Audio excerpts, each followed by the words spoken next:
going on, Jerome's beautiful Saturday? Birds are indeed chirping and stuff, and it's time for another Vikings news dump. So tomorrow, we kick the Packers' ass. Tomorrow, where I understand that the Vikings are 4-6. I understand that the season is hinging on this game. I understand that the Vikings could essentially eliminate themselves if they poop themselves tomorrow. Do not care, right? Whether they're 0-10, whether they're 0-16, taking on the Packers, Vikings going to beat that Packers' ass. Feels good, man. And jumping John Randall, who is awesome, man. John Randall, HOF, and it's really cool that he stays here in the great state of Minnesota, is a luminary, is a fantastic alumni. Never played for the Seahawks. That did not happen. Yeah, but John Randall, poopers full. Purple Friday, no pack, no. Yes, indeedy. Well, you serious, Clark? It's good times, man. Love to see it. Where John Randall is so good, man. Plus, I love his energy. His restaurant was actually pretty good, and then it got shut down. But 9-3 is the place to be, man. Just can't wait. Like, there's just something about Vikings Packers. You know what I mean? And this is what the rivalry is all about. Where the Vikings have a chance to make a statement, get their season right. Packers, they look pretty fallible. Not gonna lie. Going to be fantastic. Also fantastic. Annual November food shelf fundraiser going on right meow. All Venmos, Cash App, Super Chats in November go towards Twin Cities food shelves and local families in need. Screw it. I'm going to update the graphic right now because if I don't do it right now, I'm not going to think about it because this is fantastic pod. All right. Because I believe love is the answer. I think I can do it, doing it well. Aha. I think I did it. Again, really fantastic pod, really coming out strong. Sarah, $3,000 goal for the month because we're currently at $22.17. Good times. Donation links in the description down below, Venmo, Cash App. Also, our friends over at Every Meal, if you donate directly to them, that link is also down below. Email producer Allie, ftw@gmail.com. So you can be included in the tally. I already had a 400-plus donation to them. They really appreciate it, especially this time of year. Every Meal, it's fantastic, man. Also fantastic is the holidays coming up. So we started on Cameo. I didn't like that you couldn't customize things on Cameo. That's what it comes down to. But personalized videos for the holidays, basically check it out here. A 48-hour delivery guaranteed. If you want to get all up in that. Oh, ZJ, if you got to ask, you can't afford it. Yeah. Also, $50K for all my kidneys. I feel like that's a steal. You know what I mean? Plus, I'm AB negative. Yeah. Although most Vikings fans are just B negative about everything. Anyways, email producer Allen. Go hit that up. So, Vikings, Packers, final injury report as well. Designations were out for the Packers. Hobbs out and Shaw out. Jaden Reed, they kickstarted his hot 21-day return practice window. Obviously, he was going to play this Sunday. Quay Walker is questionable. DNP all week with a neck. And then a bunch of other... Quay Walker, doubtful. Yeah. A bunch of others questionable as well, including potentially them getting back Lucas Van Ness. Maybe he'll actually start, unlike at Iowa. But also, the man of the hour is Josh Jacobs. So, Jacobs says that he wants to be out there. Says that if he misses Sunday, he's at least playing Thursday. I don't know, man. I don't know. Like, either we're being greatly undersold how bad that knee injury was, because he had returned to practice in limited fashion the last couple days, or... I don't know. Dude's just a stud. Or this is smokescreen. One of the three. I don't know, man. But either way, like, if Jacobs plays, he won't be Josh Jacobs, but he's still pretty good. There you go. Speaking of injuries, so Jonathan Greenard, Vikings fan page, Vikings edge rusher Jonathan Greenard is super confident that he will play on Sunday against the Packers. He's also listed as questionable on the injury report, as is Ryan Kelly, who we'll talk about in a sec. But Greenard be a huge boost for the Vikings because, well, Danielle Hunter, which we'll talk about in a sec. But, Greenard, 2 sacks this year, but does lead the team in pressures. And even though Diamond Dallas Turner played the best game of his career against the Bears in Greenard's absence, having AVG, Greenard, and Turner there, it's going to be good. It's going to be monstrous. And then for Ryan Kelly, Emily Liker, Star Tribune, Kevin O'Connell says outside line. He was living in practice today. Ryan Kelly is questionable too, but Kevin O'Connell said it's procedural, which it means a player coming back from their 21-day return to practice window hasn't been activated as of yet. I'm sure he will be today with the roster spot vacated by Dwight Newton-McLaughlin being waived. Is that procedural? Is that you probably have to list him as questionable? Even though full Wednesday, full Thursday, full Friday, as well as a pretty decent participant in practice last week. So, yeah, Kelly is going to be back. And, respect to Ryan Kelly in that regard. Where, only played 3 games before having those 2 concussions in 3 weeks, but 72.2 PFF grade over 113 snaps. 0 pressures, 0 sacks allowed. A veteran. He's fantastic calling out protections, helping J.J. McCarthy out there. Plus, remember, Kelly was a center that McCarthy worked with all offseason and all training camp. So that's important to note. But definitely give it up for Blake Brandel, man. Like, Brandel at center last 3 games has been phenomenal. So 3 pressures, 0 sacks allowed, 64.5 PFF run blocking grade, 69 carries on the ground, 377, and 5.46 yards per carry. Now, this is important because O'Connell said that in their offense, in their run game, the center essentially is the quarterback of the run game, calling out blocking schemes and whatnot. So Brandel done that with aplomb. So respect to him there. 82.5 PFF pass blocking grade, which is 3rd best in the NFL. During that time, Garrett Bradbury was 36 of 38 qualifying centers the last 3 games. So Bradbury started off like this, sort of like, but either way, like, TBD what happens with Kelly this offseason. Maybe they cut him. Maybe he retires. Who knows? But Brandel should definitely be in the mix for center of the future because Juergens had a shot, didn't do much with it. Brandel's played really good over the last couple of weeks, and especially having that first team offensive line back together, Darisaw Jackson, Kelly, Fries O'Neal. Basically, you had 80% of that with Brandel at center. So either way, like, having continuity and health up front, there's a reason why the Vikings O-line has been really damn good the last 3 games. There you go. Also, Jonathan James McCarthy. So a couple things here. So JJ, all this talk, all the criticism from the national media, Germany haircuts, some fair, some certainly not, but 999 going to let it go. And 9 is not going to be, as in German, big-time German population in Wisconsin, but no, 9 is not German for no, or whatever. But Alec Lewis, the Athletic, quoted Kevin O'Connell when asked about J.J. McCarthy, how he's attacking this week. O'Connell said this about 9. He's 9. Attack like he's attacked every opportunity all year long. Every practice week we've had, it's game plan, it's the comfort with that. But obviously there's a major emphasis right now on pre, during, and post practice, continuing to hammer home the techniques and fundamentals. He's had some great examples of it through the week, throwing the ball really well. Now for him, it's can you carry that over to a tough road divisional opponent with a great defense and great pass rush? And if circumstances that may not be easy for you to fall back in some habits that have proven to be things we're working through, or can you take the preparation into the game? And let's see some examples of it. If he does that, I think he'll have a great, really positive day. That's what we're looking for. And that's the whole thing with McCarthy.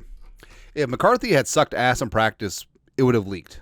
Like, we would have heard it from a staffer, anonymous source, player would have leaked it to the media, but that's certainly not the case. It's not 2010 Tim Tebow. You know what I mean? So obviously, especially since Kevin O'Connell has such a stress on practice, McCarthy's looked good. He said that McCarthy had the best 2 days of practice last week, but nah.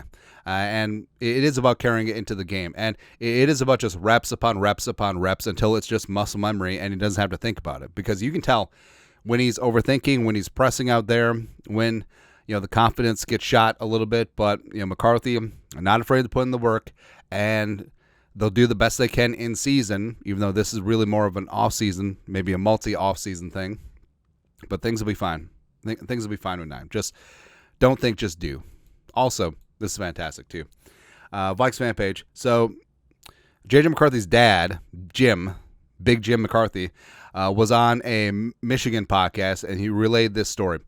Cool story shared by Jim McCarthy, JJ's dad, when JJ was at Michigan. So JJ does not stand for Jim Jr., Jonathan James. When JJ was at Michigan, he earned $20 for every McCarthy jersey sold. How much is Bryce Underwood making this year? Like $4 million? No. Instead of keeping it, he put every penny towards taking care of his offensive line. McCarthy made over $70,000 after beating Ohio State back in 2022, and he took 26 of his teammates, the offensive line, to Ruth's, Chris, and paid the entire bill. That's the type of character and just intangibles that we have with J. McCarthy. He'll probably take the offensive lineman out to Manny's, or was it Stock and Bond? Is the new steakhouse? It's supposed to be pretty good. But this is your way to offensive linemen's hot food, specifically steaks. And also, I feel like Ruth's Chris is really underrated. Like it's really pretty solid. You kind of get what you get in terms of a national chain. But Ruth's Chris is actually not bad. So there you go. So props to J.J. McCarthy. Take care of his guy. I can't wait to see what he gives the offensive lineman for Christmas gifts. Probably going to be something weird, like a meditation app. Or, it's a meditation mask. You just close your eyes. Merry Christmas. Merry Christmas, Darisaw. Speaking of meats, I don't know, it just flowed well. But Eric Hendricks, who's been really stepping up his social media game as of late, discovering the glory of pot roast. I mean, this is what happens when you retire. But looking like a good pot roast. Look like a crock pot action going on. You got, it looks like they put the sear on the chuck, and then potatoes are good to go. The carrots look good. Salad looks a little bit hammered, but it's all right. Right. I feel like here's what you have to do. If you're braising a pot roast, chuck roast, whatever, or if you're doing it in the crock pot, you have to add the vegetables in stages because they all have different cooking times. Yes, ideally you want the carrots and the onions and the celery, the mirepoix in for flavoring of the broth. But if you're actually going to eat them, potatoes in first, then carrots, then celery right at the end.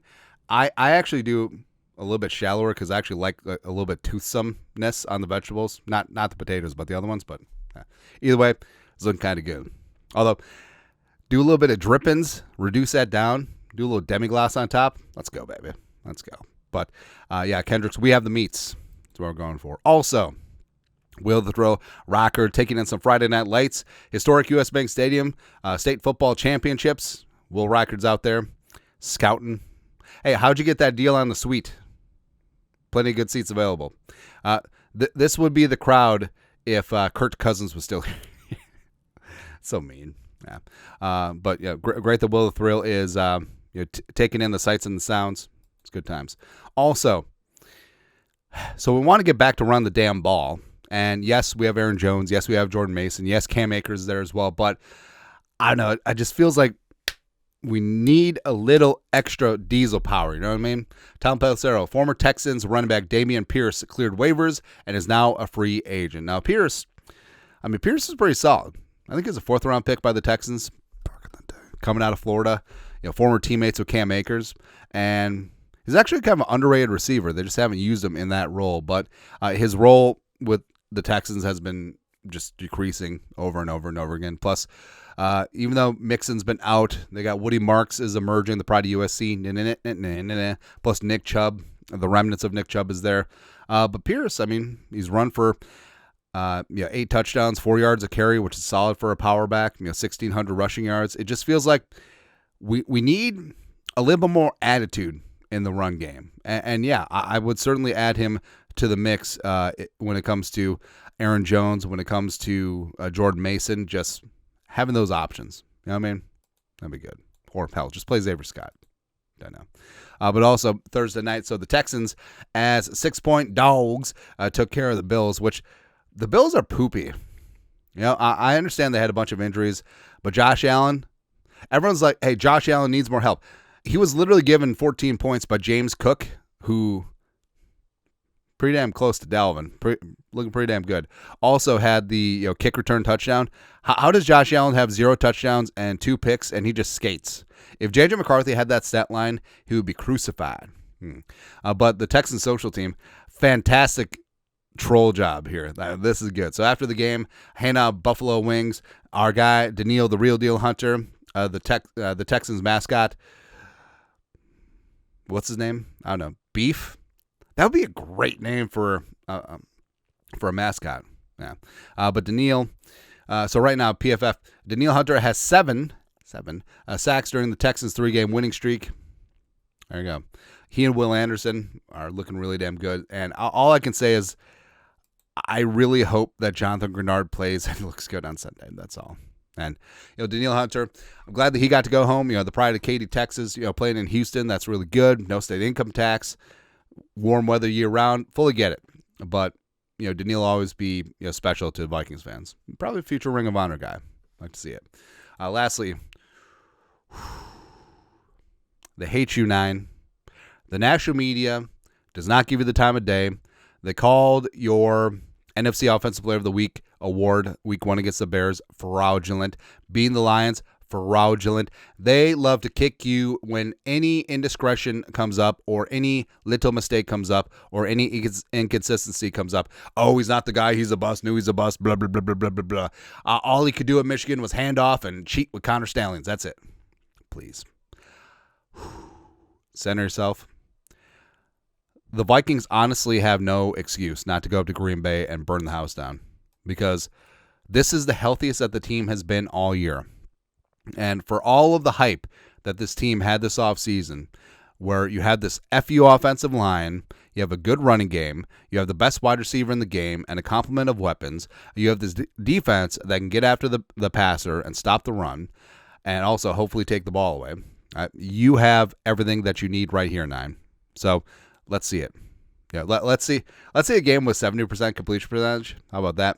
How about a 200-yard passing game? How about that? How about 3 touchdowns on the road, taking down another NFC North divisional foe? Woo. That's right. How about getting to 5-6, picking up sticks, saving the season? You can't get on a 7-game winning streak without winning 1, which is what we're going to do on Sunday. I believe that 9 is the answer. That's right, baby. Just have the faith. Anyways, that's it. Vikings news up for this beautiful, glorious Saturday. You guys are the best. To do Skol, Production Value.